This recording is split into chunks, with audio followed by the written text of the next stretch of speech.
I thought I knew the man sleeping next to me. I thought our mortgage and inside jokes meant I had mapped out his soul. But betrayal does not always roar. It hums quietly until your world spoils. Stick with me, because if you think this is just another tale of a cheating husband, you are dead wrong. The real nightmare was not the kiss. It was the meticulously planned federal crime hidden underneath it. Hello, everyone. Before today's story begins, we'd like to share a quick message.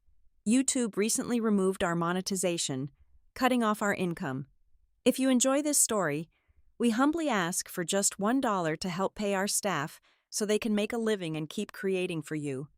Thank you for saving us now. Let's begin the story.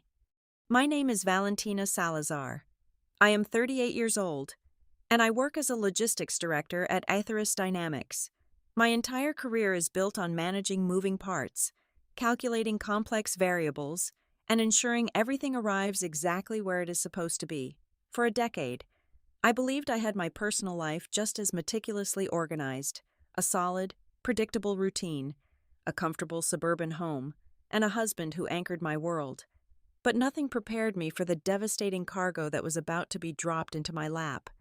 I was sitting alone at a corner table inside a dimly lit, impossibly high-end seafood restaurant right on the Seattle waterfront. The ambiance was engineered to be intimate and exclusive. Wrapped in heavy velvet curtains and dark mahogany trim, the air smelled faintly of seared scallops, melted butter, and expensive oaky Chardonnay. Outside, the weather was violently matching the mood I was about to spiral into. The rain was coming down in thick, relentless sheets, hammering against the floor-to-ceiling glass panes with a rhythmic, aggressive percussion. I watched the water distort the neon city lights across the bay, making the world outside look blurry and completely unstable. I took a slow sip of my wine, waiting for my husband to arrive to celebrate our 10th anniversary. My phone vibrated violently against the cold marble tabletop, cutting through the low, sophisticated murmur of wealthy patrons and soft jazz playing overhead. The screen illuminated the dim space. It was a text from my husband, Marcus. Stuck in the server room, baby. Make it up to you this weekend. Happy anniversary. I stared at the glowing letters for a long time. A familiar, soft sigh of disappointment escaped my lips, though I was not truly surprised. Marcus worked tirelessly for a rising green tech startup, and late-night emergencies were the standard operating procedure. I drafted a quick, understanding reply, signaling the waiter to bring the check. I was prepared to spend our milestone evening eating a solitary dinner, wrapped in the comforting, albeit lonely, blanket of my husband's relentless ambition. I slipped my phone into my leather purse and let my gaze drift aimlessly across the sprawling dining room. My eyes floated past the glowing, amber-lit bar, past the towering, crushed ice displays of oysters, and settled on a secluded, semicircular leather booth tucked away in the shadows near the back exit. The air instantly evacuated my lungs. My breath hitched, catching in my throat like jagged glass. The shock did not just hit my mind. It physically attacked my body. My fingers went completely numb. The expensive food I had just eaten turned to cold lead in my stomach. There he was, Marcus. He was not in a server room. He was sitting right there, less than 50 feet away, wearing the sharp charcoal suit I had picked out for him just last Christmas. But it was not his presence that sent a shockwave of cold nausea rushing through my veins. It was the woman leaning into him, Julianne Vance. She was 42 years old, the ruthless, impeccably dressed founder and chief executive officer of the very green tech startup where Marcus worked. Her manicured fingers were tangled deeply in the collar of his shirt. His hands were gripping her waist, pulling her closer, and they were kissing. It was not a polite, friendly peck. It was a deep, consuming, ravenous kiss that spoke of extreme familiarity and a burning, aggressive desire.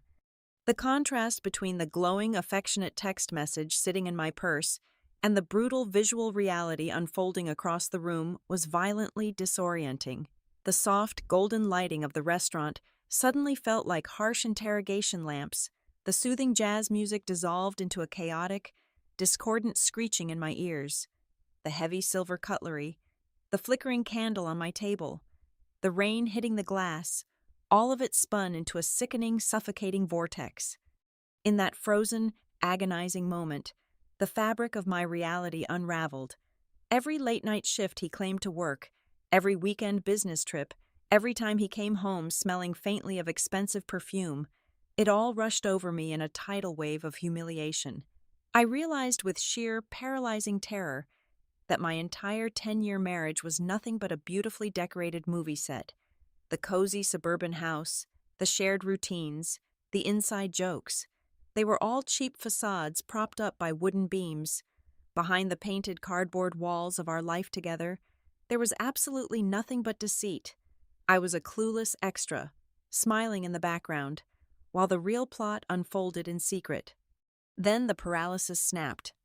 It was instantly replaced by a blinding, scorching surge of pure adrenaline, the kind of raw, animalistic fury that makes your vision narrow and your fingertips vibrate with electricity.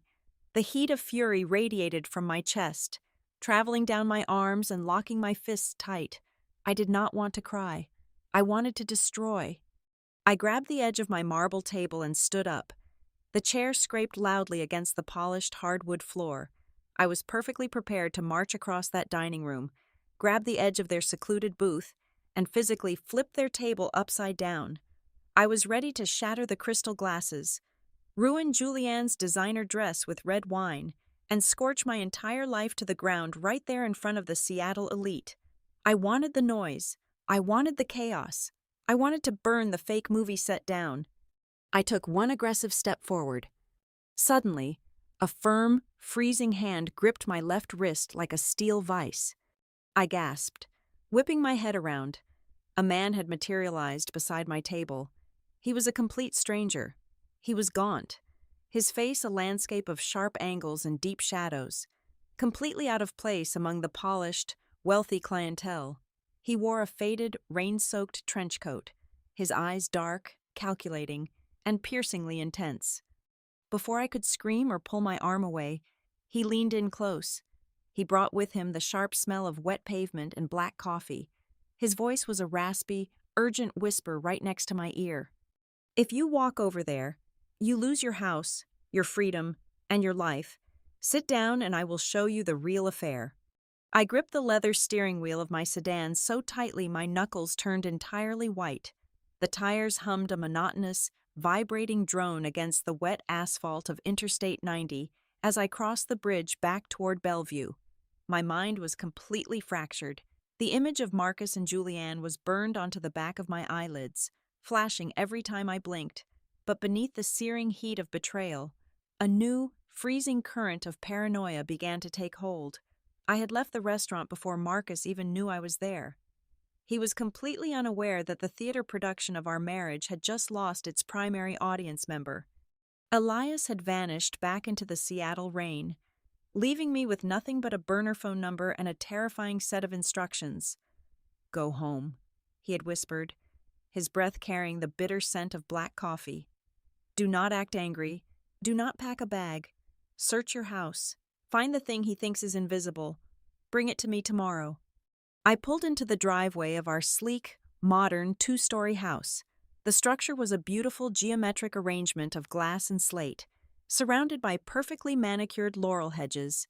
It used to feel like a sanctuary. Tonight, it felt like an active crime scene.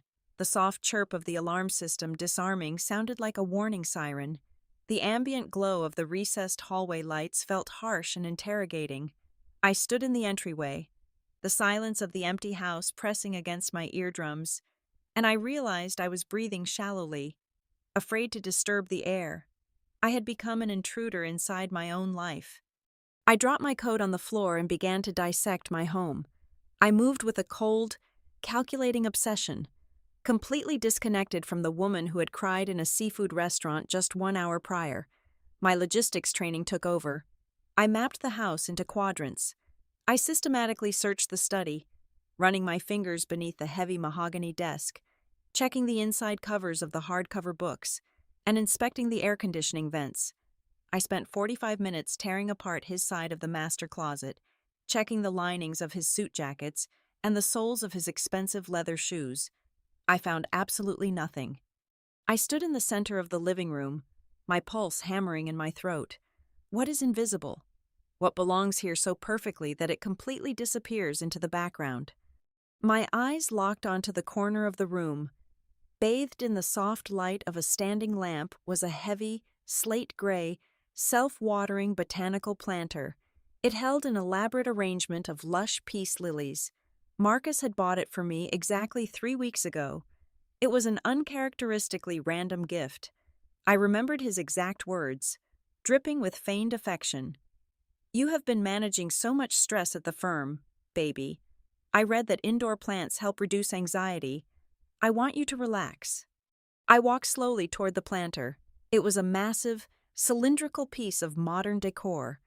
I gripped the ceramic rim and tried to lift it. It was incredibly heavy, far heavier than soil and water could account for. The base felt strangely dense. I marched into the garage, grabbed a heavy steel hammer from my tool bench, and walked right back into the pristine living room. I did not hesitate. I swung the hammer directly into the side of the $300 ceramic pot. The sharp, violent crack echoed through the silent house. Shards of gray ceramic exploded across the expensive hardwood floor. Dark, damp potting soil spilled out in a messy avalanche, ruining the white Persian rug. I dropped to my knees, digging my bare hands into the wet dirt, ignoring the soil caking under my fingernails. Beneath the roots and the plastic water reservoir, there was a false bottom. I ripped the black plastic divider away. Taped securely to the heavy, weighted base of the planter was a small, sealed, waterproof pouch. My fingers trembled as I tore it open. Inside sat a heavy, matte black military-grade encrypted flash drive. I sat back on my heels, breathing heavily in the ruined living room. The man I married had planted a digital bomb in our home and disguised it as an act of love. The next morning, the air at Pike Place Market was loud, damp, and overwhelmingly crowded. It was exactly 9 in the morning. I wove through hundreds of tourists, the smell of roasted espresso beans and raw salmon on ice doing nothing to settle my completely empty stomach. I found Elias sitting at a small, sticky metal table outside a noisy coffee shop, partially obscured by the thick steam rolling out of the espresso machines. I slid into the chair opposite him and placed the flash drive flat on the table. Elias looked at it, a grim, humorless smile touching his sharp features. He pulled a battered laptop from his canvas messenger bag. As he booted up a secured, offline operating system, he finally explained who he was. "I was a senior cybersecurity architect," Elias said, his voice barely rising above the chaotic roar of the market. "I worked at Julianne Vance's previous firm. I caught her manipulating backdoors in our proprietary software. When I tried to blow the whistle, she systematically destroyed me. She framed me for a massive data breach, drained my savings in legal fees, and got me blacklisted from every tech firm on the West Coast. 10 years of my career evaporated in a single afternoon." He plugged the black drive into a specialized adapter attached to his machine. Lines of green code began scrolling rapidly across his dark screen, reflecting off the lenses of his glasses. "Julianne is a predator," he continued, his fingers flying across the keyboard. "She does not build technology, she steals it, but she is too smart to get her own hands dirty anymore. She needs a fall guy, someone arrogant enough to think he is a genius, but gullible enough to follow her orders." The screen flashed blue, and thousands of encrypted files began to unpack into readable folders. Elias turned the screen toward me. "Look at this," he said, pointing at the complex network logs. I leaned in, my logistics brain immediately recognizing the routing pathways. The files contained highly classified proprietary code stolen from 3 of the largest rival green tech firms in the country. But the most terrifying detail was not the stolen data itself, it was the digital trail. "She is not just having an affair with your husband. Valentina," Elias said quietly, his dark eyes locking onto mine. "She is actively routing every single stolen digital fingerprint, every illegal download, and every unauthorized access protocol directly to this exact flash drive. She configured the servers to bounce the IP addresses to your home network. The claustrophobia hit me like a physical blow. The walls of the outdoor market seemed to close in around me. "She is setting him up," I whispered, the horrifying reality settling into my bones. "Exactly," Elias replied. "When the federal authorities finally catch on to this massive corporate espionage ring, Julianne's hands will be completely clean. Every piece of digital evidence will point directly to Marcus as the lone mastermind. He thinks he is sleeping with the boss to get ahead. In reality, he is meticulously digging his own grave inside a federal penitentiary. Living in that house became a masterclass in psychological warfare. I had carefully repotted the peace lilies into a cheap plastic container, telling Marcus I had accidentally knocked the heavy ceramic planter over while aggressively vacuuming. He did not even look up from his phone when I apologized for the mess. He just waved his hand dismissively. That was how our days went. I was forced to play the role of the loving, wonderfully oblivious wife, pouring his morning coffee and ironing his dress shirts, while his behavior grew increasingly erratic and suffocatingly arrogant. He walked around our home with the inflated chest of a conqueror, completely blind to the fact that he was actually walking on a trapdoor. The dramatic irony of our conversations was physically exhausting. One Tuesday evening, Marcus burst through the front door carrying a bottle of vintage champagne. He slammed it down on the granite kitchen island, his eyes wild with an artificial, manic energy. "Grab the good crystal glasses, baby," he commanded, aggressively loosening his expensive silk tie. "We are celebrating." I poured the golden liquid, forcing a bright, supportive smile onto my face. "What is the occasion?" "Julianne just promoted me to Vice President of Innovation," he announced, taking a massive gulp of the champagne. "She gave me a new contract today. It includes a massive stock option grant, hundreds of thousands of shares. Valentina, when we go public in 3 weeks, those shares will be worth tens of millions. She finally recognizes my genius. She said I am the only one who truly understands the architecture of the future." I stared at him over the rim of my glass. My stomach churned with a toxic mixture of disgust and absolute clarity. He actually believed it. He genuinely believed he was a brilliant visionary, not a convenient idiot being fattened up for the federal slaughter. "That is incredible, Marcus," I said, my voice smooth and completely devoid of the venom boiling in my veins. "You are building quite a future for yourself." "For us," he corrected quickly, though his eyes darted nervously away from mine. "I am building a life you cannot even imagine. Everything is about to change." "I know it will," I replied, taking a slow sip. Every word he spoke was a double entendre. He thought he was cleverly hinting at his grand escape, while I knew he was prophesying his own spectacular ruin. The true depth of his depravity did not become fully apparent until my next meeting with Elias. We met in the back row of a completely empty matinee movie theater in downtown Seattle. The dim light of the screen cast long, moving shadows across Elias's gaunt face as he handed me a thick manila folder. He had managed to clone the encrypted messaging app Marcus used to communicate with Julianne. "I thought your husband was just a gullible pawn," Elias whispered over the loud soundtrack of the action movie playing in front of us. "I was wrong.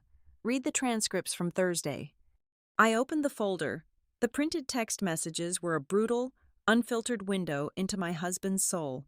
Marcus was not being tricked into holding the stolen tech. He knew exactly what they were doing. He was actively discussing the proprietary code he had illegally downloaded from a rival company just 2 nights prior. But the sickest twist was waiting on the second page. Julianne had convinced him that they were untouchable. She had laid out a detailed plan to liquidate their assets the moment the green tech startup went public. They were going to take the massive profits from the initial public offering and run away to a non-extradition country before the authorities caught on to the stolen code. Marcus had eagerly researched luxury properties in Cyprus and the Maldives, sending her links to secluded beachfront villas. I read a specific message Marcus had sent at 2 a.m, a time when he was supposedly sleeping soundly right next to me. What about the house and Valentina when the feds traced the IP he had written? Julianne had replied, "Leave the house in her name. The raid will keep them busy tracing dead ends while we are on the private jet. She is smart. She will figure out a plea deal.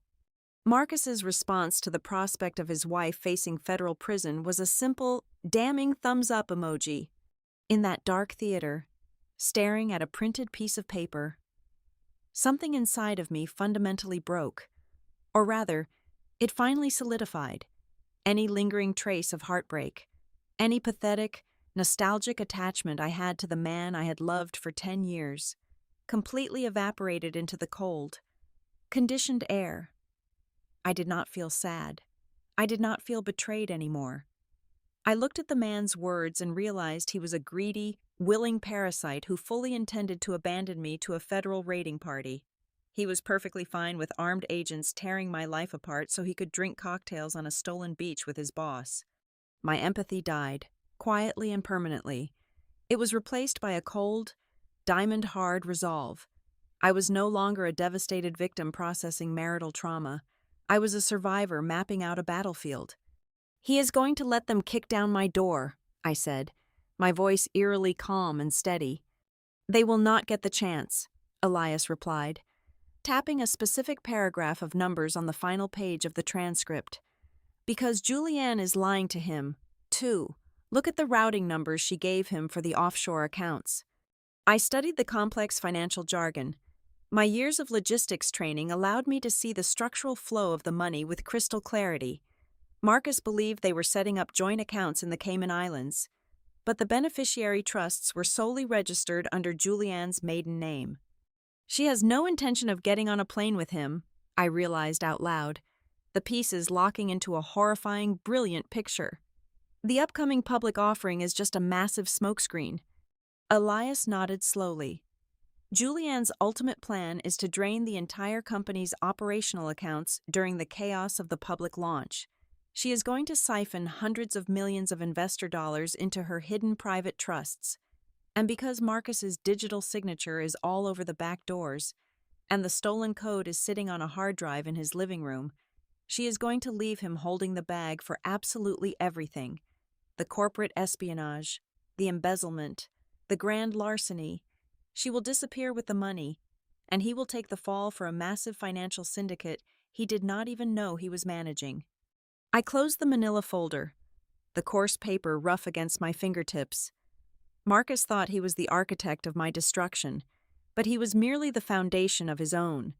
He wanted to play high-stakes games with a ruthless predator, completely oblivious to the fact that he was simply the prey being led to the slaughterhouse. "So," Elias asked, his dark eyes studying my face for any sign of hesitation or weakness, "what do we do now?" I looked at the flickering movie screen, my mind racing with algorithms, routing schedules, and completely unchained vengeance. I thought about the man coming home to my house tonight, expecting me to smile and serve him dinner while he meticulously planned my demise. "We let him think he is winning," I said softly, "and we rewire the trap." My days working as a logistics director involved tracking millions of physical components moving across volatile global supply chains. I mapped cargo ships navigating from Shenzhen to Seattle, identifying potential choke points, dummy warehouses, and shadow inventories, money. I quickly realized during my long, sleepless nights, moved exactly like physical cargo. It followed the path of least resistance, and it always left a manifest. Over the next 2 weeks, the large oak dining room table in my Bellevue home became a tactical war room. I abandoned sleep. I survived on black coffee, pure adrenaline, and a freezing desire for retribution. I applied 14 years of corporate logistics expertise to track Julianne's digital financial footprint. Every offshore shell company she created was just a dummy warehouse. Every holding account in the Cayman Islands or Belize was just a transfer node in a global supply chain of theft. I mapped it all out meticulously on a secure, encrypted tablet Elias provided. I traced the stolen capital flowing outward from the green tech startup's primary operational accounts.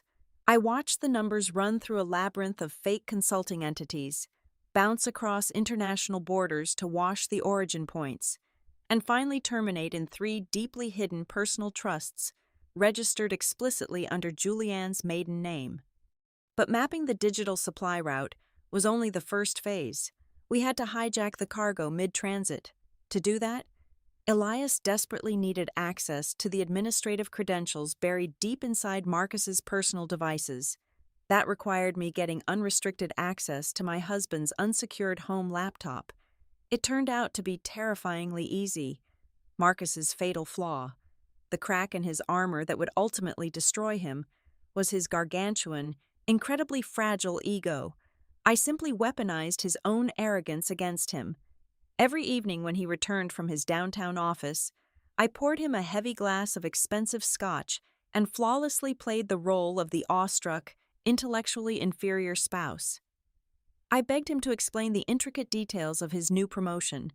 I sat on the edge of our leather sofa, wide-eyed and completely attentive, telling him how brilliant he was, how no one else in the entire industry could possibly comprehend the complex software architecture he was building. He absorbed the endless praise like a man dying of thirst, while he paced aggressively around our living room, waving his glass and bragging loudly about single-handedly revolutionizing the global green tech industry. I was quietly sitting at the kitchen island with his silver laptop open. I told him I was just clearing out hundreds of boring work emails. In reality, I was mirroring his entire hard drive, ripping his passwords, and sending the encrypted data packets directly to Elias. Marcus was so heavily intoxicated by his own perceived genius, and so busy furiously texting his boss under the kitchen table, that he never once glanced at my screen. Armed with Marcus's stolen credentials, Elias locked himself in a dark room and spent 72 continuous hours writing a custom, entirely untraceable script. It was a digital parasite, a highly aggressive virus designed to latch onto Julianne's primary home server and quietly rewrite the core routing protocols of her grand heist. But Elias could not deploy the parasite remotely. The security firewall guarding Julianne's estate was far too sophisticated for an external breach. The script had to be physically planted directly into the hardware of her machine. The perfect tactical opportunity arrived exactly 10 days before the company's highly anticipated initial public offering. Julianne hosted a lavish, exclusive dinner party for her senior executives, key board members, and wealthy venture capitalist investors at her sprawling waterfront mansion in Medina. It was a terrifying, high-wire emotional act. I walked through the heavy double doors of her home, wearing a tailored emerald green dress, my hand resting gently on the arm of a husband who fully planned to let federal agents raid our home and throw me into a prison cell. The mansion was suffocatingly opulent, designed to intimidate. Waiters in crisp white shirts circulated silently through the crowd, carrying silver trays loaded with black caviar and expensive champagne. A live string quartet played softly in the corner of the grand marble foyer. Marcus almost immediately abandoned me near the coat check to rub elbows with the wealthy investors, leaving me completely free to execute the digital sabotage. I had memorized the exact layout of the massive house during a miserable corporate retreat 2 years ago. I knew Julianne's private home office was securely located at the very end of the East Wing hallway, guarded by a heavy biometric and digital keypad lock. At precisely 9 o'clock in the evening, when the crystal dinner bell rang and the 50 guests began loudly migrating toward the massive outdoor dining pavilion, I slipped away from the crowd. I moved quickly and silently down the heavily carpeted corridor, my heart hammering so violently against my ribs I thought the sound would echo off the walls.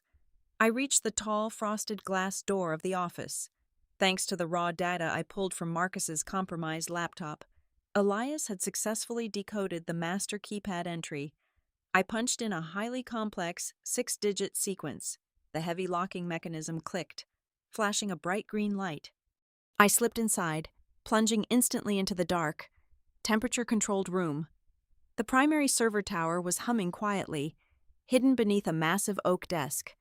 My hands were shaking uncontrollably as I dropped my purse to the floor and pulled out the tiny black flash drive. I dropped hard to my knees, ignoring the sharp pain, and jammed the drive directly into the main administrative port. The tiny indicator light on the drive flashed bright red, then settled into a solid, rhythmic blue pulse. The custom script was inside the walls. It immediately began its silent work.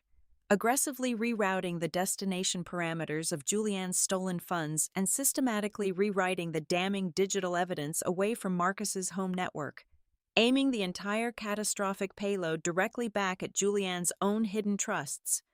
I pulled the drive out, shoved it deeply back into my purse, and stood up quickly to leave.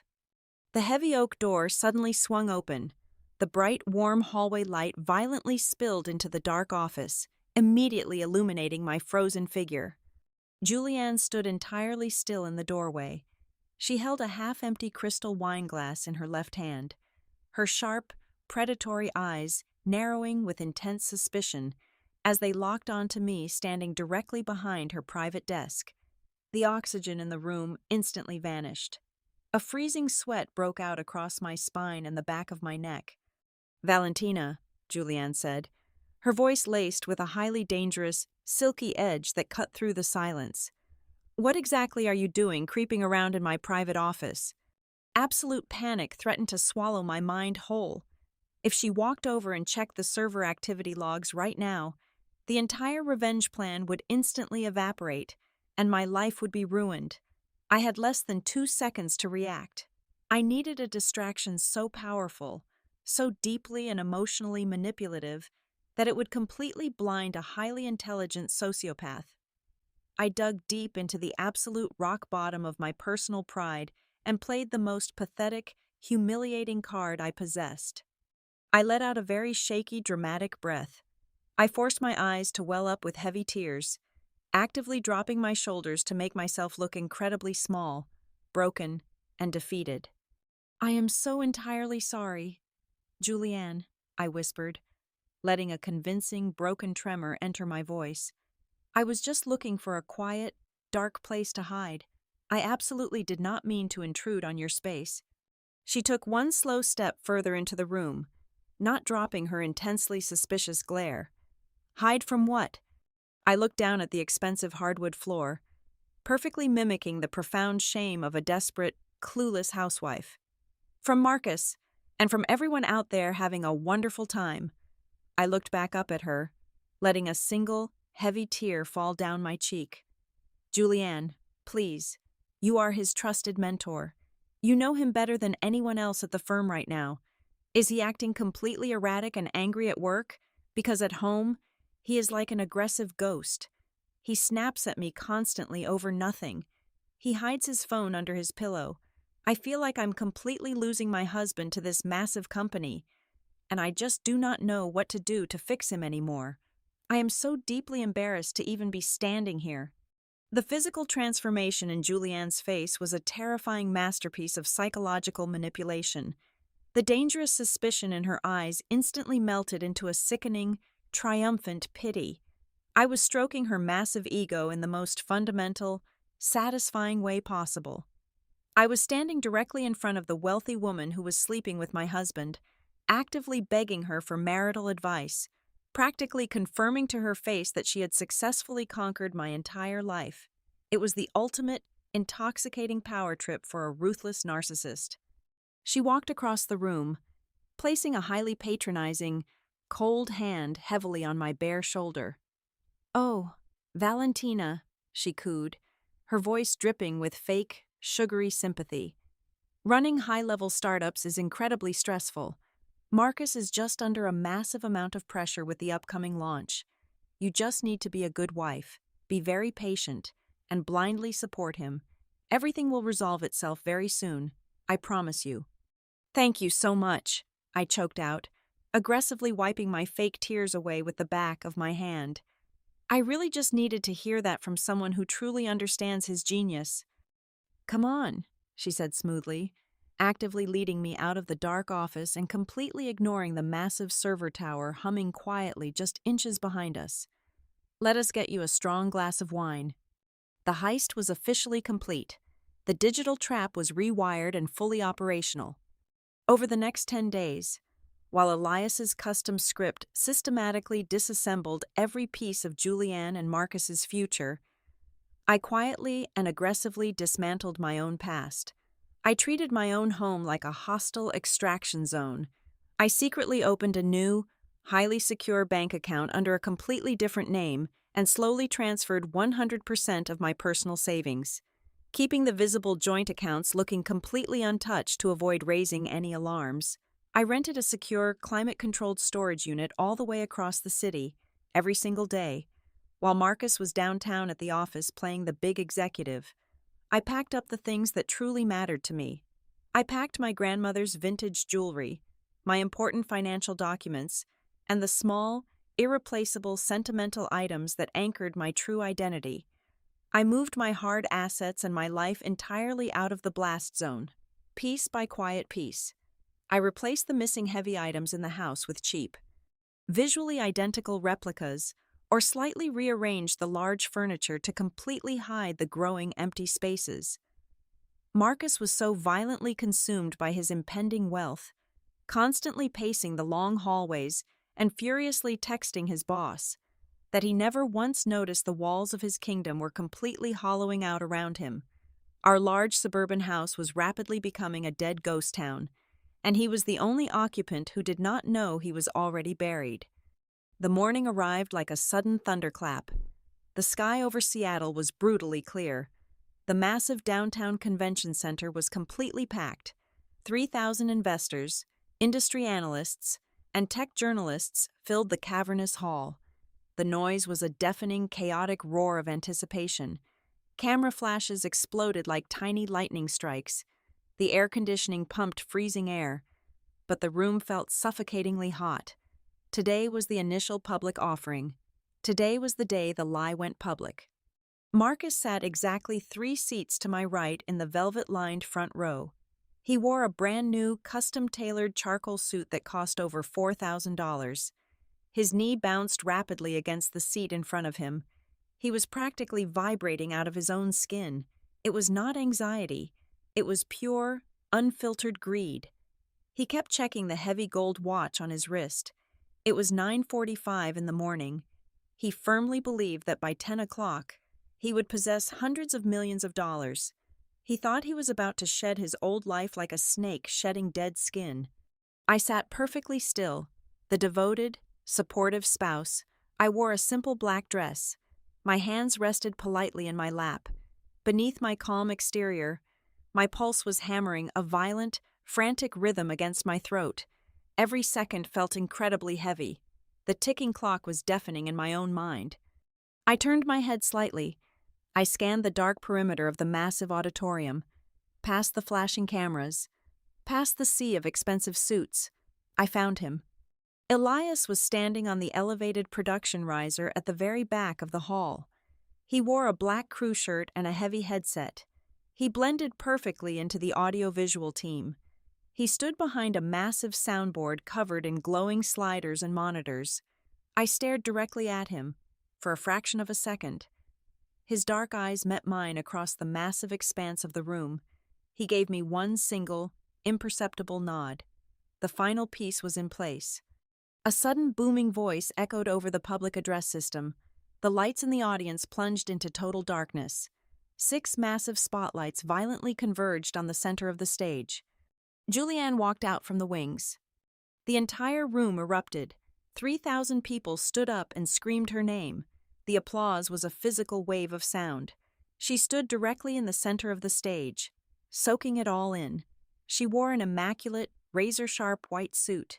She looked like a conquering queen standing before her loyal subjects. She raised both hands gracefully, absorbing the absolute adoration of the crowd. She was entirely oblivious. She stood under the bright lights, completely unaware of the invisible digital slaughter happening at that exact millisecond. Deep inside federal server farms across the country, automated financial algorithms were triggering. Elias's custom script had finished its final cycle. Her hidden offshore accounts were not filling with stolen investor cash. They were actively being flagged, seized, and frozen by federal authorities. The money was trapped. The digital walls were closing in, and she was smiling for the cameras. My phone buzzed sharply against my leg. The screen lit up in the darkness. It was a text message from Marcus. I did not even have to turn my head to know he had sent it without looking away from Julianne. This is the start of our real life. I stared at the glowing letters. The absolute delusion of the man was staggering. I looked over at him. His face was bathed in the bright reflection of the stage lights. His eyes were wide, hungry, and entirely fixated on the woman holding the microphone. He looked like a dog waiting for a scrap of meat. He was completely blind to the heavy guillotine blade hanging just 1 inch above his neck. My thumbs moved across the glass screen. I typed 2 simple words. I know. I hit send. I slid the phone deep into my purse. I grabbed the armrests of my chair and stood up. The sudden movement caught the eye of a nearby security guard, but I ignored him. I turned my back to the stage. I walked away. I moved quickly up the long, carpeted center aisle. I did not look back at my husband. I did not look back at the woman ruining her own life. I just kept walking. The sound of Julianne's confident voice echoed off the walls, talking about the bright, innovative future of green technology. Her words blurred into meaningless white noise. I reached the heavy, soundproof double doors at the very back of the auditorium. I placed my hands flat against the cool metal crash bars. Then, I stopped. I turned around to face the stage one last time. High above Julianne's head, a massive digital countdown timer was displayed across 5 towering screens. 10 seconds until the market officially opened. 10 seconds until she rang the virtual bell. 9, 8, 7. I looked up at the production riser. Elias was staring directly at the stage. His hand hovered over a separate, completely isolated laptop connected to the main video feed. 6, 5, 4. Julianne grabbed the digital mallet.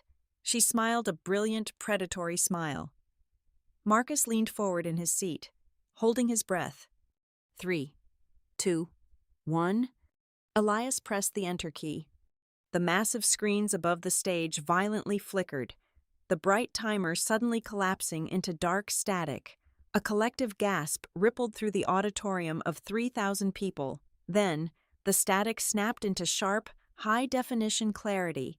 It was not the slick, highly produced corporate promotional video everyone expected to see.